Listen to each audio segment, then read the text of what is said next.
سے پہلے بات یہ ہے کہ میری یہ خوش نصیبی ہے الحمدللہ، جو ہمیں 5 دوست ملے ہیں، یہ پانچوں کے پانچوں مجتہد ہیں الحمدللہ۔ کوشش کاغذ گفتگو ہمارے لیے چل رہی ہے، اس میں سے پہلا جو سوال ہے اس کی تقریباً ہم نے 5-6 جز بنا دیے جواب، ٹھیک ہے۔ اگر ان کا جواب تفصیلی طور پر دیں تو میرے خیال میں سارا ٹائم جو ہے ابھی دیکھیں۔ بہرحال پہلا سوال جو تھا وہ یہ ہے کہ قرآن مجید میں مسلک کی بنیاد، مسلک کی کیوں وجود میں آتے ہیں جی؟ اچھا، اس کی وجوہات جو ہم نے جو ہمارے دوستوں نے وہ کیے ہیں، سب سے پہلا مسئلہ یہ ہے کہ مثلا دین اسلام ایک ہے، کعبہ ایک، قبلہ ایک، ہمارا قرآن ایک بنیادی طور پر۔ پھر یہ آگے کیوں، اس کی وجہ کیا ہے؟ اس کی بہت زیادہ وجوہات ہیں۔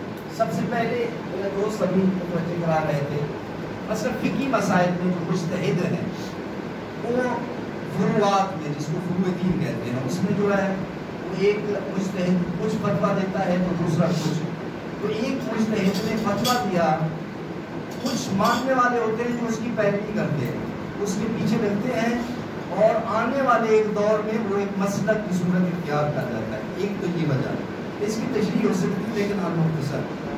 اچھا، دوسری اس میں وجہ یہ ہے جبکہ یہ صحیح نہیں ہے، ایسا نہیں ہونا چاہیے۔ دوسری جو ہم نے ہمارے دوست نے وہ کی ہے وہ یہ ہے، اس مسلک بنانے میں اقتدار کا بہت زیادہ مداخلت ہے۔ اقتدار کے لیے بھی ہماری تاریخ گواہ ہے کہ اقتدار کے لیے بھی لوگوں نے نئے مسلک جو ہے نا وہ بنائے ہیں۔ اقتدار کے لیے بنے، درہم و دینار کے لیے بنے، اور بعض اوقات اس طرح ہے کہ یہود و نصارہ کی سازش کی وجہ سے کافی مسلک جو ہے مسلک نبی اکرم کے رحلت کے بعد، ان کے ظاہری انتقال کے بعد وجود میں آئے۔ اچھا، یہ جو میں بتا رہا ہوں، یہ ضروری نہیں ہے کہ آپ تمام دوست ہمارے ساتھ جو ہے نا اتفاق کریں، بزرگ بھی موجود ہیں ہمارے، انشاءاللہ اصلاح فرمائیں گے۔ اچھا، یہ دو۔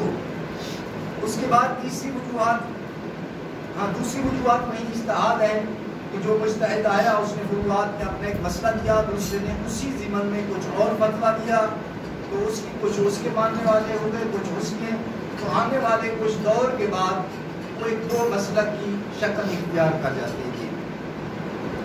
اچھا جی، اقتدار، لالچ، یہود و نصارہ کی مداخلت اس سے بھی ہو سکتا ہے۔ دوسرا سوال کیا تھا؟ پاکستان میں دینی تعلیم مسئلہ کی بنیاد پر، جی ہاں بالکل، یہ بھی واضح ہے کہ ہمارے پاکستان میں دینی تعلیم جو ہے وہ مسلک ہی کی بنیاد پر ہے، جبکہ ایسا نہیں ہونا چاہیے۔ اس کی وجہ یہ ہے کہ اگر ایک آدمی مانتا ہے، مثلا میں حضرت امام جعفر صادق علیہ السلام کے ماننے والا ہوں، تو میں نے صرف اور صرف انہی ہی کی تعلیمات پر پڑھنا بھی ہے اور اس پر عمل بھی کرنا ہے، جبکہ ہمارے نبی اکرم حضرت محمد مصطفیٰ صلی اللہ علیہ وآلہ وسلم نے کہا کہ اچھی بات جس سے بھی ملے، چاہے وہ کافر ہی کیوں نہ ہو، آپ ان سے لے سکتے ہیں۔ تو اس میں جو ہے نا یہ بھی میرے خیال میں پاکستان میں کم از کم ختم ہونا چاہیے، مسلک کی بنیاد نہ ہو، بلکہ ہر آدمی دوسرے مسلک کی تعلیمات کو پڑھے اور کوشش کرے اس کو سمجھنے کی۔ اس سے کیا ہوگا؟ اس سے بہترین فضا پیدا ہوگی، پیار محبت بڑھے گی، لوگ جو ہے نا ایک دوسرے سے قریب ہوں گے۔ یہ دو باتیں ہوں گی مختصر۔ تیسری بات کیا تھی؟ ہاں، اس میں جو ہے بنیادی انسان حقوق میں کافر و مسلم سب ایک ہیں، اس میں شک ہی نہیں ہے، چونکہ ہمارے نبی اکرم کی تعلیمات دیکھیں، یا اس سے جس نے پوری کائنات کو خلق کیا ہے، خداوند عالم، کبھی اس نے ایسا نہیں کہا کہ یہ ہوا میں اس کو دوں گا کہ جو کلمہ پڑھے گا، یا یہ رزق اسے ملے گا جو کلمہ پڑھے گا اور میری وحدانیت کا اظہار کرے گا۔ نہیں، ہر مومن ہے، کافر ہے، منافق ہے، سب کو خداوند عالم تمام نعمتوں سے نواز رہا ہے۔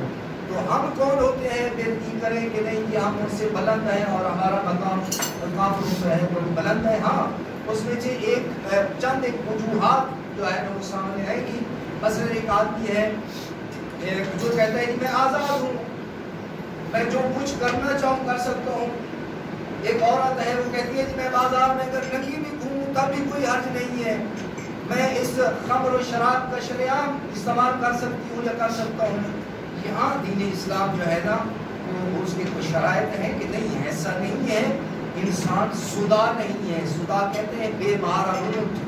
جس طرح جو جی چاہے جو ہے نا منہ اٹھا کے جو کچھ کرتا پھر اور اس کو روکنے اور ٹوکنے والا نہ ہو. نہیں, آزادی ہے, حقوق ہے, لیکن اس کی حد ہے. اگر وہ حد کے اندر رہتا ہے تو پھر جس طرح زندگی گزارے اس کو تمام حقوق جو مسلمانوں کے اس کو تمام حقوق دیے جائیں گے. لیکن اگر ایسے کام کرے کہ جو دین اسلام کی آڑے آتے ہو, دین اسلام کے لیے نقصان کا باعث ہو, تو پھر وہاں اس کو روکنا پڑے گا اور اسے